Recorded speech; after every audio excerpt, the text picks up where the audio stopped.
আচ্ছা দাদা, টিএমসিও বলছে আপনারা 40 পাবেন না, তারপরে বিজেপিও বলছে আপনারা 40 পাবেন না, এটা নিয়ে কি বলবেন আপনি? আরে সে তো জনগণ বলবে 40 পাবে কি 40 পাবে না। হ্যাঁ, তৃণমূল মমতাও বলছে, বিজেপি বলছে, মমতা বিজেপি 100 একই কথা বলছে, সে জনগণ বলবে কত পাবে না পাবে। যেখানে দেখা যাচ্ছে যে ইন্ডিয়া জোট, সেখানে অধীর রঞ্জন চৌধুরী কেন মানতে পারছেন না, কি কারণটা তার? না না, সেটা অধীর চৌধুরী মানতে পারছে সে তা নয়, কিন্তু এখনো ইন্ডিয়া জোটের সাথে মমতা, আমাদের অল ইন্ডিয়া পার্টি গতকাল রাহুল গান্ধী আর স্টেটমেন্ট দিয়ে বলে দিয়েছে যে আমরা এখনো ইন্ডিয়া জোটে, যেহেতু নীতিশ কুমার বেরিয়ে গেছে, দল অন্য দলে চলে গেছে, এখনো মমতা সে বেরিয়ে গিয়ে অন্য দল যায়নি, এখনো ইন্ডিয়া জোটে রয়েছে। আর সে মমতা ডিসিশন নেবে, সিদ্ধান্ত নেবে কি করবে না করবে। যেখানে কংগ্রেসের হাইকমান্ড বারবার বলছে যে মানে দলকে সমঝোতা রেখে কথা বলতে বলছে, সেখানে দেখা যাচ্ছে ওয়েস্ট বেঙ্গল প্রদেশ সভাপতি সেখানে বারবার কুড়িচুকার মন্তব্য করছেন। এটা কংগ্রেসের তো একটা ভালো প্রভাব পড়বে বলে মনে হচ্ছে না? না না, একটা স্টেটের রাজ্য সভাপতি অধীর চৌধুরী, লিডার অপোজিশন, তাকে যদি বারবার করে রাহুল গান্ধী পশ্চিমবাংলা ঘুরতে মানে পদযাত্রা করতে এলো, একটা প্রোগ্রাম করতে এলো, হ্যাঁ, সেখানে তো ন্যায়যাত্রা যে মমতার বিরুদ্ধে যাত্রা করতে আসি, ন্যায়যাত্রা ভারতবর্ষের মানুষের মোদীর বিরুদ্ধে, বিজেপির বিরুদ্ধে ন্যায়যাত্রা করতে পশ্চিমবাংলা এসেছিল, তাকে যেভাবে যেভাবে মানে করা হলো, তার পরিপ্রেক্ষিতে অধীর চৌধুরী প্রেসিডেন্ট বলে যে কথা বলেছে, তার পরিপ্রেক্ষিতে দেখা তাকে যাচ্ছে পারমিশন দেওয়া হলো না। কেন পারমিশন দেওয়া হবে না?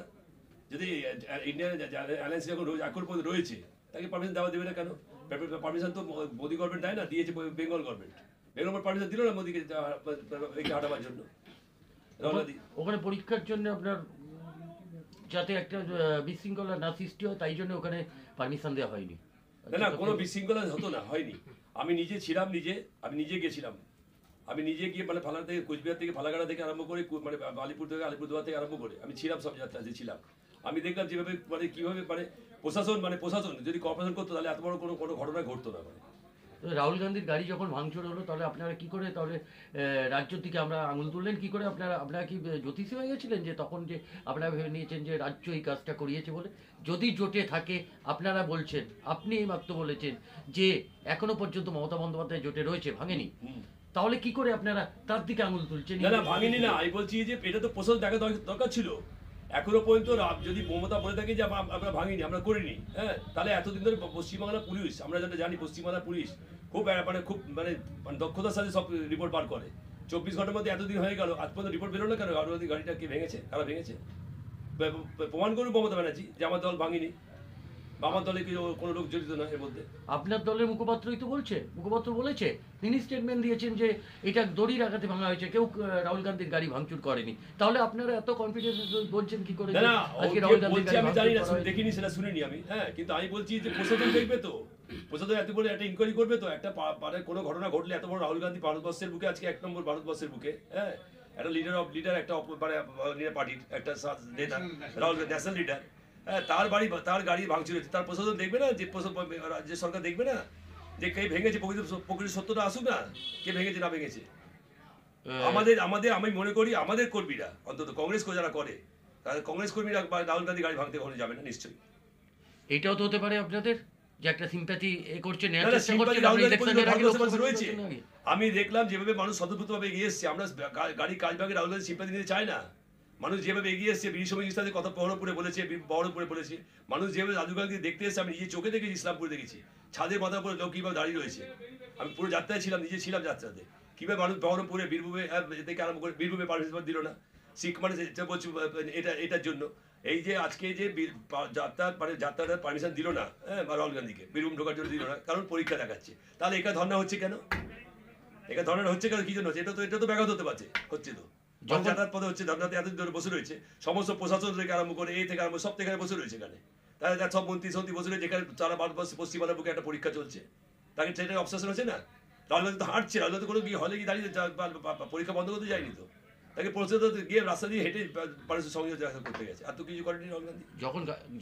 যখন এই কথাটাই বললেন, তখন যখন গাড়ি ভাঙচুর হলো, তখন জাতীয় কংগ্রেসের কর্মীরা কেন বিক্ষোভ কিংবা অবস্থান করলো না কেন? তাহলে না, যেহেতু একটা প্রোগ্রাম চলছে, প্রোগ্রামটাকে কনভার্ট করার জন্য, নষ্ট করার জন্য, একটা ভালো প্রোগ্রাম অনুষ্ঠানকে নষ্ট করতে গেলে, যে কোনো অনুষ্ঠান, আমি বলছি ব্যক্তিগতভাবে বলছি, যে কোনো অনুষ্ঠান নষ্ট করতে গেলে 5,000 লোকের মধ্যে একটা লোক যদি হিট পেরে দেয়, প্রোগ্রামটা নষ্ট হয়ে যায়, সেই অনুষ্ঠানে নষ্ট হয়ে যায়। সেই অনুষ্ঠানে নষ্ট না হয়, সেই জন্য কংগ্রেস কর্মীরা কি অ্যাকশন নিল না, থেকে গেল না, তারা অন্যদিকে জিনিসটা যেত, যেহেতু অল ইন্ডিয়া লিডার, একটা ন্যাশনাল লিডার রাহুল গান্ধী যে এসছে।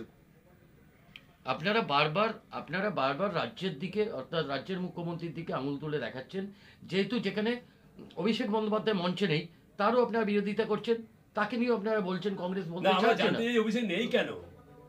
অভিষেক কি নবীন প্রবীণ নিয়ে কোনো ব্যাপার চলছে? দলের মধ্যে ইন্টারনাল কোনো গন্ডগোল চলছে? যে আমাদের দল থেকে অনেকে আগুন তোলে যে দলের মধ্যে গন্ডগোল। আমাদের দলের মধ্যে কোনো গোষ্ঠীদ্বন্দ্ব নেই, কিন্তু ও ডিবেট হতে পারে, ভালো লাগতে পারে না লাগতে পারে, কিন্তু আমাদের দলের মধ্যে কোনো গোষ্ঠীদ্বন্দ্ব নেই। না, সেটা শঙ্করবাবু বলেছিলেন তৃণমূল কংগ্রেসের। শঙ্করবাবুকে আমরা এই প্রশ্নটা করেছিলাম, তো অভিষেক নেই কেন। তো এইটা বিরোধীরা এটা কটাক্ষ করছে যে অভিষেক না, না, তরুণদের থাকতে হবে প্রবীণদের পাশে, এ কোনো কথা নেই যে তরুণদেরকেই থাকতে হবে। আমি বলছি এটা ওদের সম্পূর্ণ ওদের নিজের দলের ব্যাপার। সেটা অভিষেক ব্যানার্জি আজকে যেটা জানতে পারলাম যে মুখ্যমন্ত্রী মমতা ব্যানার্জি যে বাড়িতে গিয়েছিলেন, কি কথাবার্তা বলতে চাই না, কি কথাবার্তা বলছেন না বলছেন, একটা নিশ্চয় কোনো একটা ডিফারেন্স হয়েছে মমতা ব্যানার্জির সাথে, নবীনের সাথে প্রবীণের কোনো ডিফারেন্স হয়েছে, একটা মমতা অভিষেকের সাথে কথা কোনো মিল পাচ্ছে না, আর তাই জন্য গেছিল আজকে। আচ্ছা, আপনাদের সঙ্গে বামপন্থীতে দেখা যাচ্ছে রাহুল গান্ধী যাত্রা, এটা না, চটকল কিন্তু ভাও। আমি বলছি যে সমস্ত দলকে ডাকা হয়েছিল, এক্সেপ্ট বিজেপি বাদ দিয়ে। রাহুল গান্ধী পদযাত্রার জন্য সকল দলকে আহ্বান করা হয়েছিল। তার মধ্যে ওরা গেছে দেখা করতে, রাহুল গান্ধী দেখা নিশ্চয়ই করবে। রাহুল গান্ধী সবার সাথে দেখা করেছে। ওখানে যারা রাস্তায় রাজি ছিল তারা তো সবাই তো পারে, কংগ্রেস সাধারণ মানুষ দাঁড়িয়েছিল, তারা হয়তো বামপন্থী হতে পারে, তারা এই পন্থা হতে পারে, কিন্তু রাহুল গান্ধীর সাথে সবাই কথা বলতে এসেছিল। রাহুল গান্ধী কেন কথা বলবে না? সে অল ইন্ডিয়া লিডার, একটা ন্যাশনাল লিডার, মানুষের সাথে কথা বলবে না কেন? প্রধানমন্ত্রী তো বলছে আপনারা 40টা সিটও পাবেন না।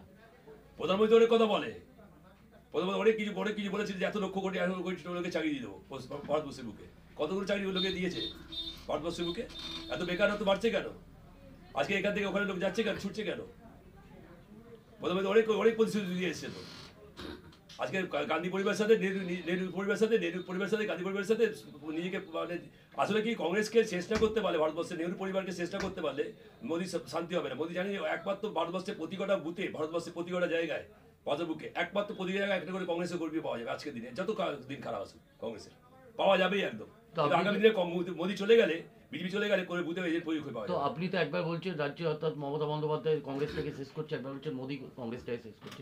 আরে এটা তো বোঝা যাচ্ছে না কি জোট, কি মমতা মোদী কি সেট আপ বোঝা যাচ্ছে না। এটা তো কি সেট আপে চলছে, কারণটা কি? এখনো যেটা বারবার বলছি যে এখনো জয়নাল রমেশ আমাদের স্পোক্সম্যান বলেছে, নিজে বলেছে, 2-3 বার স্পোক্সম্যান বলেছে যে আমরা দলকে অভিনন্দন জানিয়েছি। এখনো সেদিনকেও রাহুল গান্ধী, কালকেও বলেছে রাহুল গান্ধী বলেছে যে এখনো পর্যন্ত অ্যালায়েন্সে রয়েছে। নীতিশ কুমার তো পালিয়ে গিয়ে দলে বিজেপি জয়েন করেনি, সেই জন্য আমরা এখনো পর্যন্ত এই কথা বলছি যে কেন তার কি ইন্টারেস্টটা কি আছে। তা মমতা সাথে কেন একবার ওপেন টু ওপেন আস্তে আসছে না কেন? একটা দিক দিতে হবে তো।